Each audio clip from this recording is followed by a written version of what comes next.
நம்மகிட்ட இருப்பது உளவுத்துறையோட டெக்னாலஜி அதிகமாக இருக்குது. இந்த டெக்னாலஜி சேட்டலைட் மூலமாக, அது செயற்கோள் மூலமாக எது எங்க நடந்துட்டு இருக்குன்னு அப்பப்போ பார்த்துட்டே இருக்கு. கிரவுண்ட் ரிப்போர்ட் வந்துட்டு இருக்கு. அண்ட் இந்தியாவுக்கு தகவல் கொடுப்பது பாகிஸ்தான்ல இருக்கிற பாகிஸ்தானியர்களே கொடுக்கிறார்கள். அவர்கள் ராணுவத்தை எதிர்த்து இருக்கிறார்கள். இந்த ராணுவ ஆட்சி ஒழிய வேண்டும். ராணுவ ஆட்சி உப்புக்கு சப்பாடி பேருக்கு கவர்மெண்ட் இருக்குது, ஷபாஸ் ஷெரீப். ஆனா பின்னணியில் இருப்பது ராணுவம். பின்னணி முன்னணி எல்லாம் ராணுவம். 166 பேர் செத்தாங்க பாம்பேல. இந்த தீவிரவாதிகள் ஒரு போட்ல வந்து இறங்கினாங்க மும்பைல. இந்த 166 பேர் செத்தத்துக்கு நம்ம விடக்கூடாது.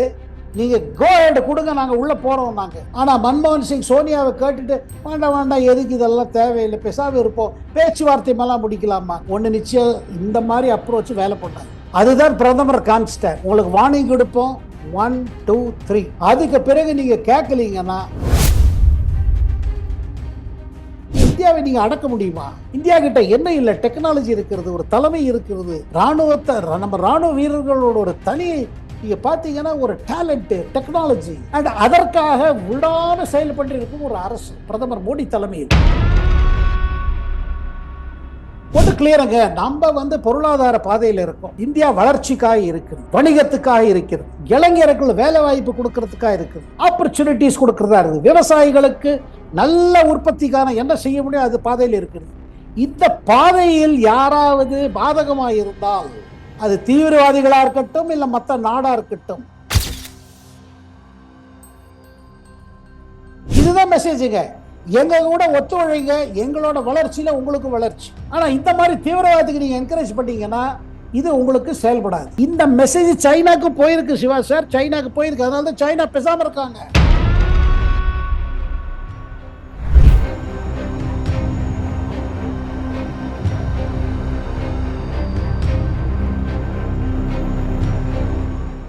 ரியல் ஒன் நண்பர்கள் உறவுகளுக்கு வணக்கம். தொடர்ச்சியாக பல்வேறு முக்கியமான தகவல்களை நம்முடைய நண்பர்களுடன் பகிர்ந்து வரும் மூத்த பத்திரிகையாளர் டெல்லி சேகரையர் அவர்கள் நம்முடைய இருக்கிறார். வணக்கம் சார்.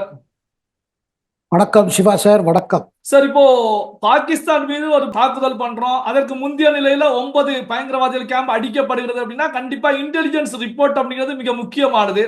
அப்போ பாகிஸ்தான்ல நம்முடைய உளவுத்துறையான ரா வந்து இறங்கி சதுரங்கம் ஆடி இருக்கிறது அப்படின்னு பார்க்கலாமா சார்? இல்ல, அது ஒன்றுங்க. ரெண்டாவது, இது டெக்னாலஜி. நம்மகிட்ட இருப்பது உளவுத்துறையோட டெக்னாலஜி அதிகமா இருக்குது. இந்த டெக்னாலஜி சேட்டலைட் மூலமாக, அது செயற்கோள் மூலமாக எது எங்க நடந்துட்டு இருக்குன்னு அப்பப்போ பார்த்துட்டே இருக்கு. கிரவுண்ட் ரிப்போர்ட் வந்துட்டு இருக்கு.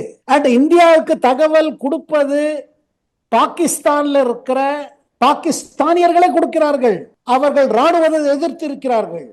இந்த ராணுவ ஆட்சி ஒழிய வேண்டும்.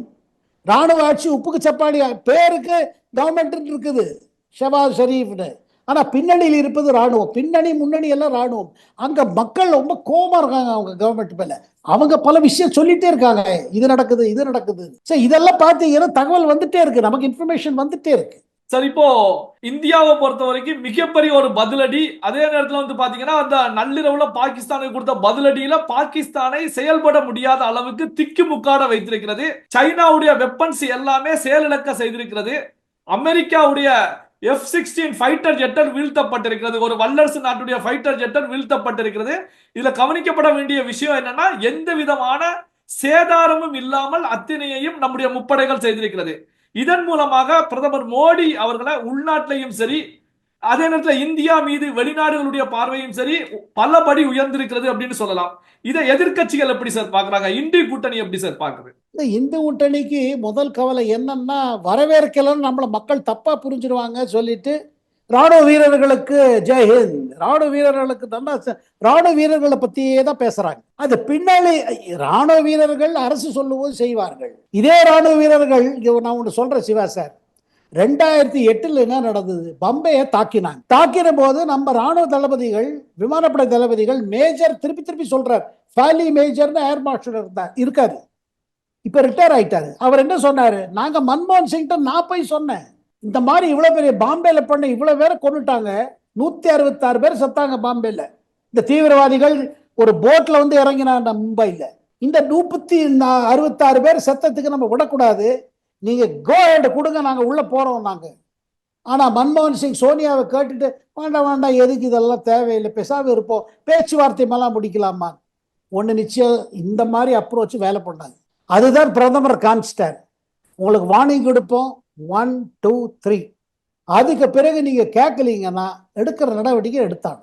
போருங்கிறது இந்தியா விரும்புவதில்லை, ஆனா தன்னை பாதுகாக்க வேண்டிய நிலைமைங்கிறது, பாதுகாப்பு என்றது அஃபென்சிவ் அண்ட் டிஃபென்சிவ். வெறும் டிஃபென்சிவ் போறாது, நம்ம சொல்லி பார்த்துட்டோம்.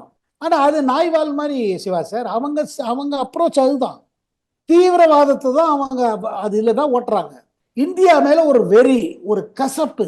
ஆனா இந்தியாவை நீங்க அடக்க முடியுமா? இந்தியா கிட்ட என்ன இல்லை, டெக்னாலஜி இருக்கிறது, ஒரு தலைமை இருக்கிறது, ராணுவத்தை, நம்ம ராணுவ வீரர்களோட ஒரு தனி, நீங்க பாத்தீங்கன்னா ஒரு டேலண்ட், டெக்னாலஜி, அண்ட் அதற்காக விடாம செயல்பட்டு இருக்கும் ஒரு அரசு பிரதமர் மோடி தலைமையில். அதாவது என்ன புரிஞ்சுக்கணும், இதெல்லாம் ஓவர் நைட் வராதுங்க. நாளைக்கு போர் வரப்போறதுன்னு சொல்லிட்டு நீங்க போய் கத்தி வாங்கிட்டு வர முடியாது.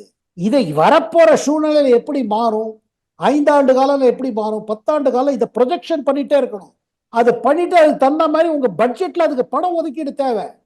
இதெல்லாம் அப்பதான் செய்ய முடியும். நீங்க ஊழல் செய்யலன்னா, நீங்க வரும் ஊழல்லே இருந்தீங்கன்னா எப்படி பண்ணும்? அதனால எதிர்கட்சிகளுக்கு என்ன ஒரு மனசுல வேதனை என்னன்னா, ஓ இதுல நல்ல பேர் வாங்கிடுவாரு, ஆல்ரெடி வாங்க ஆரம்பிச்சிட்டாரு, இப்ப நம்ம அரசியல் என்ன ஆகுது, இதுல பீகார்ல எப்படி பாதிக்கும், தமிழ்நாட்டுல எப்படி பாதிக்கும், கேரளத்துல என்ன ஆகும், அஸ்ஸாம்ல என்ன ஆகும், இவங்க தேர்தல் ஜெயிக்கிறதுலே இருக்க வழிய நாட்டுக்கு எது தேவையானதையே செய்யக்கூடாது. நல்லது நடந்தா ஏன் எழுந்துன்னு சொல்லக்கூடாது. இவங்க அதே அரசியல் தான் இவங்களுக்கு. ஆனா பிரதமருக்கு இப்ப சமீபத்துல ஒரு இவர் சொல்லியிருக்காரு என்னன்னா, ஒரு ராணுவ வீரர் தான், அவர் சொன்னாரு, நான் பிரதமர் மோடி கிட்ட நிறைய வேலை செஞ்சிருக்கேன், அவர்கிட்ட ஒரு தனி குணம் என்னன்னா, எதை செய்யணுமோ அதை உடனடியா செய்யணும். அதுல அரசியல் பார்க்க கூடாது, இது என் கட்சிகளாகுமா உன் கட்சிகளாகுமா, தேர்தல் வரும் போவோம், ஆட்சியில் இருப்போம் இருக்க மாட்டோம், ஆனா நாட்டுக்கு தேவையானது செஞ்சாலும், ஹார்ட் டிசிஷன்ஸ் எடுத்தாகணும், எது தேவையான வாங்கி ஆனோம், எங்க இருந்தாலும் வாங்கி ஆனோம். ஏன்னா நமக்கு ஏன்னா பாருங்க, பொருளாதார ரீதியாக நம்ம வளர்ந்துட்டே போறோம். நம்ம வளரும் பொழுது மற்ற நாடுகளோட பொறாமை கண்ணு நம்ம மேல படும், ஐயோ இந்தியா வளர்றது, அப்ப அதை அவங்க யோசிக்கும் போது இந்தியாவை கெடுக்கணும்னு பார்ப்பாங்க. இப்ப எந்த நாட்டோட பேர் இல்லாம நான் சொல்றேன், ஏன்னா பேர் சொல்ல நான் விரும்பல, ஆனா இந்தியா வளர்ச்சி பாருங்க யாருக்கும் பிடிக்காது. இன்னைக்கு என்ன நிலைமை வந்திருக்கு பாருங்க, அமெரிக்காவுக்கு இந்தியாவுக்கு முழுமையை சப்போர்ட் கொடுக்குறாங்க. நேற்றுக்கு அமெரிக்காவின் துணை ஜனாதிபதி வேன்ஸ் என்ன சொல்றாரு, இது அவங்க மேட்டர், நாங்கள்லாம் ஒண்ணு இதில் நம்ம தலையிடக்கூடாதுன்னு. இது ஒரு மறைமுகமாக இந்தியாவை சப்போர்ட் பண்றாங்க. நீங்க அடிக்கிறத அடிங்க, தீவிரவாதத்தை முடிங்க, இந்த பாகிஸ்தானை ஒண்ணு இல்லாம பண்ணுங்க. ஏன்னா அவங்க பார்த்துட்டாங்க, ஏன்னா பாகிஸ்தான் கிட்ட ஏமாந்தவங்க, அதாவது எத்தனையோ டாலர்ஸ் கொடுத்தாங்க, மில்லியன்ஸ் ஆஃப் டாலர்ஸ் கொடுத்து தீவிரவாதத்தை அடக்குன்னா அதை அடக்காம தானே தீவிரவாதத்தை வளர்த்திருந்தாங்க. அதாவது Siva sir, Hillary Clinton US secretary of ஸ்டேட்டா இருந்த பொழுது என்ன சொன்னாங்கன்னா, இங்க பாருங்க, நீங்க வீட்டில் பாம்பு வளர்த்தீங்கன்னா இந்த பாம்பு பக்கத்து வீட்டவங்க தான் போய் கடிக்கணும் அவசியம் இல்லை, ஒரு நாளைக்கு உங்களே கடிக்கும். தீவிரவாதத்தை வளர்த்து இன்னைக்கு ஒரு நிலைமையில பார்த்தீங்கன்னா இந்தியாவை பாதிச்சிருக்கு. அதே நேரத்தில் அவங்க நாட்டில் பாருங்க எத்தனை தீவிரவாதம், அவங்க ராணுவத்தை எதிர்த்தே வந்திருக்கு. கெடுவான் கேடு நினைப்பான் நம்ம பழமொழி இருக்குது, அதாங்க இருக்குது. யாரை பத்தியுமே நல்ல எண்ணமே இல்லை. அவங்க சரி, நீங்க 1947 தனி நாடு வேணும், ஒரு மதத்தை அடிப்படையில் பண்ணிட்டீங்க, அப்புறம் வளர்ச்சி பாதையில் போயிருக்கணுமே, ஏன் அதை போகாம இங்கே இது பண்ணீங்க? நிம்மதியே இல்லாம, நிம்மதி யாருக்கும் கொடுக்க கூடாது, இந்த மாதிரி ஒரு நியூசன்ஸா இருக்கணும்னு முடிவு பண்ணிட்டாங்க. ஆனா அதுக்கு முற்றுப்புள்ளி வைக்கிற காலம் வந்துருச்சு. சார், இப்போ இது போன்ற துல்லியமான தாக்குதல் மூலமாக இந்தியா பார்டரை ஷேர் பண்ணக்கூடிய நாடுகளுக்கு சொல்லக்கூடிய மெசேஜ் என்ன சார்? போட்டு கிளியருங்க, நம்ம பொருளாதார பாதையில் இருக்கோம், இந்தியா வளர்ச்சிக்காக இருக்கிறது, வணிகத்துக்காக இருக்கிறது, இளைஞர்கள் வேலை வாய்ப்பு கொடுக்கறதுக்காக இருக்கிறது, ஆப்பர்ச்சுனிட்டிஸ் கொடுக்கறதா இருக்குது, விவசாயிகளுக்கு நல்ல உற்பத்திக்கான என்ன செய்ய முடியும் அது பாதையில் இருக்கிறது. இந்த பாதையில் யாராவது பாதகமாக இருந்தால், அது தீவிரவாதிகளா இருக்கட்டும் இல்ல மற்ற நாடா இருக்கட்டும், அதை இது பண்றது நிப்பாட்டுற வேலை நம்ம வேலை, இந்த அரசின் வேலை, இது இந்தியாவின் கடமை. அந்த டெடிகேஷன் இந்தியாவுக்கு இப்ப வந்திருக்கு. இதுதான் மெசேஜுங்க, எங்க கூட ஒத்துழைங்க, எங்களோட வளர்ச்சியில உங்களுக்கு வளர்ச்சி. ஆனா இந்த மாதிரி தீவிரவாதத்துக்கு நீங்க என்கரேஜ் பண்ணீங்கன்னா இது உங்களுக்கு செயல்படாது. இந்த மெசேஜ் சைனாக்கு போயிருக்கு சிவா சார், சைனாக்கு போயிருக்கு. அதனால தான் சைனா பேசாம இருக்காங்க. இந்தியா சொல்ற நியாயம் இருக்குல்ல. இதுல பாகிஸ்தான் இப்ப அழ ஆரம்பிச்சுட்டாங்க. ஐயோ இந்தியா அடிச்சிருச்சு, ஐயோ இந்தியா அடிச்சிருச்சு. ஆனா தீவிரவாதத்தை விட்டுடுங்களேன். அதான் சவுதி அரேபியா சொல்றாங்க, தீவிரவாதம் விட்டுருங்க, உங்களுக்கு என்ன லாபம் அதுல. ஆனா தீவிரவாதத்தை விட முடியல. தீவிரவாதத்தை வளர்த்தது இவங்க தான், அந்த பாம்பை வளர்த்தது இவங்க தான், அதுக்கு பால் ஊட்டினது இவங்க தான். இந்த பாம்பை வச்சு எல்லாரும் பயமுறுத்தலான்னு. உங்களுக்கு தெரியாது சார், டெல்லியில என்ன பண்ணுவாங்க, சில பேர் பாம்பை எடுத்துட்டு வருவாங்க. அந்த பாம்பை பல்ல பிடுங்கி இருப்பாங்க, கார் கிட்ட நிற்பாங்க. நீங்க டிராபிக் சிக்னல் இருக்கும்போது உங்க ஜன்னல் திறந்து வச்சுக்க விண்டோ, இந்த பாம்பை டக்குன்னு உள்ள நுழைச்சிருவாங்க. உங்களுக்கு இதுவா இருக்கும், உங்க லைட் ரெட்டா இருக்குது, நீங்க ஐயோ பாம்பு வந்துருச்சேன்னு பாப்பீங்க. அதுக்கப்புறம் ஏதாவது உங்க பாக்கெட்ல இருந்து பணத்தை எடுத்துருவாங்க. அதுக்கப்புறம் தான் பாம்பை நாத்துவாங்க. அந்த கதை நடக்குது. அதனால நீங்க என்ன பண்ணணும்னா, டெல்லியில வண்டி வண்டி ஓட்டினீங்கன்னா சிக்னல் கட்ட வரும்போது நீங்க அந்த கிளாஸை மேல ஏத்திடணும். அந்த மாதிரி தான் இந்த தீவிரவாதம். தீவிரவாதத்தை பயத்தை காட்டி பணம் புடுங்குறதுல இருந்தது பாகிஸ்தான், இன்னும் புடுங்கிட்டு இருக்கு. சைனா புரிஞ்சுட்டாங்க பாருங்க, சைனா நல்லா புரிஞ்சுட்டாங்க. அதனால நீங்க கேட்டீங்க சைனா கொடுத்த ஆயுதம் ஏன் வேலை செய்யலன்னா, இது ஒரு காரணமா இருக்கலாம். ஏன்னா எல்லாம் ஓசியில கேட்டாங்க. நீ ஓசியில எது கேட்டாலும் எப்படி வேலை செய்யும்? பல்வேறு முக்கியமான தகவல்களை நம்முடைய நண்பர்களுடன் பகிர்ந்து கொண்டதற்கு நன்றி சார். நன்றி, வணக்கம் சிவா சார்.